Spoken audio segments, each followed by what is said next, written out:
Welcome back, Saiyan Army, back to another Dragon Ball Super video. I'm Chris from TCG, the Saiyan Elites, bringing you guys another deck profile. I wanted to bring you guys a deck profile for one of the new leaders that is coming out in the set 10. It's coming out a little bit before in the expansion, which is going to be the Unison Toppo. So I decided to make a my variation of a deck I would probably be running with Toppo, very similar. And this is a predominantly mono yellow. You'll see some cards that you'll say, okay, well, hey, it's not actually mono yellow, but we're only charging yellow. We're only playing yellow battle cards. So that's where the idea came from. If you guys like this concept, please like and subscribe. Let us know what you guys think down below, and let us know what deck profiles you have to see us work on in the future. So with Toppo, this leader here, very strong leader. It seems a lot of the leaders that are coming out in the new set are all going to be attacks that draw. So you don't need to swing at leader, you don't need to swing at a battle card. No, you just, when this card swings, you draw. So you're going to draw a minimum of 2 cards per turn if you are swinging with your leader, which is good. This leader has a very interesting awaken effect, where if you're at 4 life or less, or if you have a 2 cost specific yellow unison card in play, you may untap 2 and then take cards from your life until you have 6. So if you have 8 cards in your life, when you awaken, you will be a possible untap 2 draw 2, which is very strong for a mono yellow leader. On the awaken side, if you have a yellow unison card with a 2 cost in play, when your opponent plays a battle card, they can't play battle card for the duration of the turn, and this is for both turns. So this is for offense and defense. It's not turn player. Your opponent can only play 1 battle card on their turn and on your turn, which is very good. This gives you a lot of control over the board, allowing you to, if your opponent doesn't play a lot of extra cards in their deck, kind of limits what they're able to play until they're able to remove your Unison card, and that is if they can remove your Unison card. Speaking of Unison, we'll start with the Unison package here. So we have the Vegeta Unison of Fury. This comes in the expansion. Actually, all 4 of these cards come in the expansion. And I wanted to run a good set of these because right now this is the support that we have for yellow. Obviously, the yellow stuff hasn't been announced as the timing of this video, but with some new yellow stuff coming out, some of the stuff may change. So we have the 2 specific drop Vegeta here. We run 4 of them. Very good aggression piece, which you're able to remove 3 markers, gain dual attack and double strike, and obviously has synergy with the leader. We have Belmont, which is a viable counter card that can be used in anything because it's not specific to Universe 11. It's a counterplay and a counterattack. It will put any card in rest mode that doesn't have deflect, or when a card attacks, you can negate it and then choose one of your opponent's battle cards and negate their skills for the turn, which is very good. Dispo is a very interesting card because it can come out for free if you have no battle cards, but you do have a Unison card in play. So it's a 2-drop 50k crit that comes in for free, which is very good for early game if you want to apply some pressure. And then you have Casserole, which is a very good card because, for one, it has synergy with this card here. This ability here allows you to tap one card, whether it's this card or your battle card, and add a marker. And if you tap this card with this effect, you can tap one of your opponent's cards 4 or less. Very strong. Obviously not ignoring barrier, but still very strong. And then the first ability is when you play it, you search top 5 for a yellow unison or a yellow unison with a specific cost of 2, or just a Universe 11 card in general. And these are the Universe 11 cards we run in this deck, so we're able to use this to search out this or those. Very strong. We run 4 of those. I don't know why this happened. This happened in a different video. Well, we run 2 of these, not 3. 2 of these and 3 of the casseroles. We also run a Universe 9 package with Bergamo, the Iron Drake, and then Universe 9 Assemble. So this card here, I'm a huge fan of this card. Right now it's going for about $35. I wouldn't personally buy it for $35. I think it's like a $20 card. But what this card does, when one of your opponent's battle cards are placed in rest mode, by one of your skills, you can tap 2 energy and play this card. And when you play this card, if your leader is yellow, you can choose 2 of your opponent's battle cards, ignoring barrier and or energy, and switch them to rest mode. So your aggressive plays, especially with the other cards in this deck, this allows you to just continuously just keep tapping energy or battle cards and just applying more pressure on your turn. You have a very strong turn 4, turn 5, kill where your opponent basically is not allowed to react because you're going to remove all of their energy. The Iron Drake is a awesome card. For one, it has very good synergy with the Universe 9 Assemble. But when one of your opponent's cards attacks, choose one of your opponent's energy and switch to rest mode. So if your opponent, if the leader card swings, you can activate it and basically just tap one of their energy. So you're forcing them to basically have to tap out. If you have multiple of these on the field at once, you can tap 2 energy basically per turn. And it slows down their offense, and if they don't have energy for their defensive step, it makes it even harder for them to defend your attacks. Universe 9 is a cheapo draw ape. Not a lot of people want to buy the $140, Goku apes right now. This is a very good alternative. For one, this card's about $1.50, $2 a card. It's an activate main or activate battle. You tap 2 and you draw 2. Even if you don't run any Universe 9, the second effect won't really matter because it's just a tap 2, draw 2. Very, very strong. If all of your opponent's energy is in rest mode, you can choose one Universe 9 card in your deck with an energy cost of 2 and play it.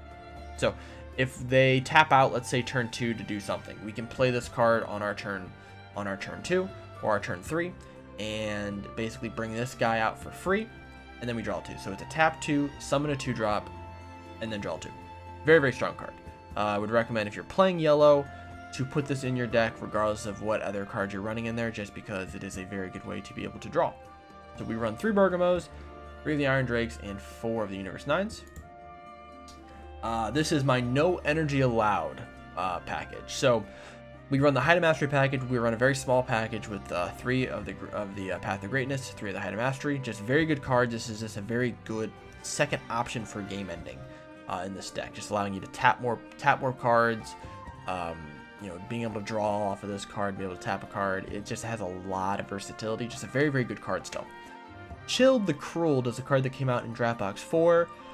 Didn't see a ton of play, but now with all of the tapping cards we do have in the game, this card is great. If you have 5 or more energy and you don't have one of these in play, when one of your opponent's battle cards is switched to rest mode by a skill, you play this from your hand. So let's say you play out Height of Mastery, or even, this card here, or even, the Great Ape card. All 3 of these cards tap a card. You basically tap out opponent's battle card. If you have more than 5 energy, you play this from your hand. So now you have a 25k double strike that came out for free on board, allowing you to add pressure at any point in the game, especially if your opponent's tapped out. You're able to basically swing at their face for 25k double strike. It's a very, very good pressure card. And then good old reliable here, the Combo Machine, the Great Ape Bardock. Card's still really good. Card's still going to be very good. Yellow seems to be very prominent. And being able to combo this card from your hand, play it, draw a card, and then tap a card is just extremely strong. Even if you don't end up tapping a battle card, the fact that you can play this and then draw basically replaces itself. Still very good. We run 3 of them in the main and 1 in the sideboard, 2 chills, and then 3 of each of the Height of Mastery package. And then more tapping cards. We loved being able to tap cards in this deck. We run 4 of the Chomp of the Tricksters in the main deck, just a great counterplay that gets around literally everything in the game. Coquette Zone is a card I saw one of my teammates use against me, actually, and because Toppo was a Universal 11 leader, this card works with it. So it's a tap 1, you negate the attack, and you choose one of your opponent's battle cards and place it in rest mode, so you can shut off extra turns. Almost works as a pseudo super combo, being able to tap down a battle card, but this also works as a negate. We have the Zamasu combo, which is one of the cards I said, yes, this is a multicolor card, but we don't play this card. We're never charging this card, so that's why it's kind of a mono yellow deck. This is a super combo of choice, though, because we also get to tap down other cards, whether it's a leader, whether it is a, just a battle card in general. It doesn't tap down leaders. I mean, it doesn't tap down Unison cards. Unison cards are not considered leaders or battle cards. So it doesn't have as much effect in this set 10, but we may have some cards that will allow us to do that. And then for Justice Blast, this is an interesting card. This doesn't tap a card, but this allows us to kill any card in rest mode. So if they swing with, let's say you're playing against Boo, and Boo has a card, the 6-drop Boo, that cannot be removed from the field by any of your skills, you can kill it with this. So it actually will ignore barrier, negate the card's skills, and then KO it. So this allows you to basically remove anything in the game if it is in rest mode. And since we have so many cards that place cards in rest mode, we can literally remove any single card in the game, doesn't matter what it is. If you're in a bind, you can actually combo this card from your hand for free to give your leader or a battle card an extra 5k combo. And we run the big boy here, which is the Cell Xeno, the other non-mono yellow color card in the deck. But if we're running all yellow, our opponent may not think we have this card because we're not running any successor stuff outside of this card. So here I just kind of put a chart of all the different combinations, just some of the combinations you can run when it comes to bringing out Cell. So let's say you have the Iron Drake here, and let's say your opponent swings, you tap a battle card, or you tap an energy. You can then tap 2 energy to play out Bergamo, which then allow you to tap battle cards or energy, and if you tap a battle card, you can play this out. If you have more than 5 energy, obviously. So this gives you 12 here between these 3 cards. You also have this effect here, which allows you to, you play out one of these cards here. Each one of these tap a card, which if you tap a card, you can tap another 2 energy to play out Bergamo, which then gives you 12. You have a kind of a more counterplay heavy one, which if you counterattack or counterplay with Belmont, you can also counterplay with Champa the next time. You can play out the Son Goku, or if you have this first, you can play this out for free. If you have the Unison card in play this, play these 2 on your defensive step, and now you have 12. And then a bigger one, which is this is sort of your late game bomb. If you have the Height of Mastery down, and you have, let's say, Bardock here down, or another 4-drop like this, you actually can double swing with the Height of Mastery, and then use these 2 to bring out Cell. There's just a lot of small interactions you can do with these cards, and they all kind of work off of each other to help us get to our end goal, which is bringing out the Xeno Cell. This is kind of a list of the extra cards that I run in the deck. The orange ones here are cards that I do main board. The green ones are cards that are going to be in the sideboard. So the Margarita, which comes out of the expansion pack, we run 2 of these. Just allows you to freeze, basically time lock a battle card whenever this card swings. Pressure Bar, we run 2 in the main board, 2 in the sideboard to be able to tap down basically any card without barrier. Flying Nimbus, same thing. We run 2 in the main board, 2 in the sideboard. Allows us to just have more defense, allowing them to stop them attacking with more battle cards, that sort of thing. We run 3 Basil Fatal Rampage in the sideboard. This is an interesting card because it doesn't really work with the successor idea, but if I want to be a little more aggro, and let's say they're playing Hachiak, for instance, I can play this card if my opponent taps out, activate main, give this card, or if they have more than 5 cards in rest mode, I can activate main, give this card 15k in dual attacks. Now this is a 19k dual attack that I can swing twice for Hachiak, which is very good. You want to get as much chip damage in as you can with that leader. We run 3 Vegeta Final Flash in the main deck. This is a extraordinarily good card.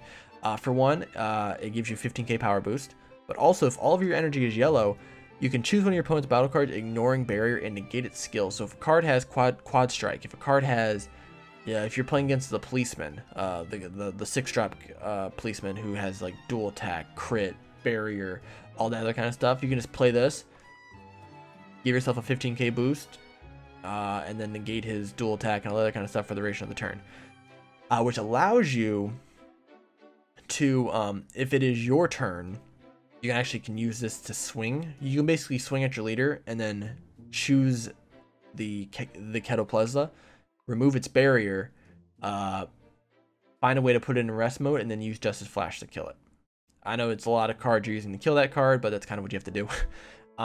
We have 2 Swift Retaliation Coolers in the side deck. This is a counter, or if we are pushing for game with our Cell, since Cell doesn't use any sort of energy, if we're going to be pretty efficient with energy.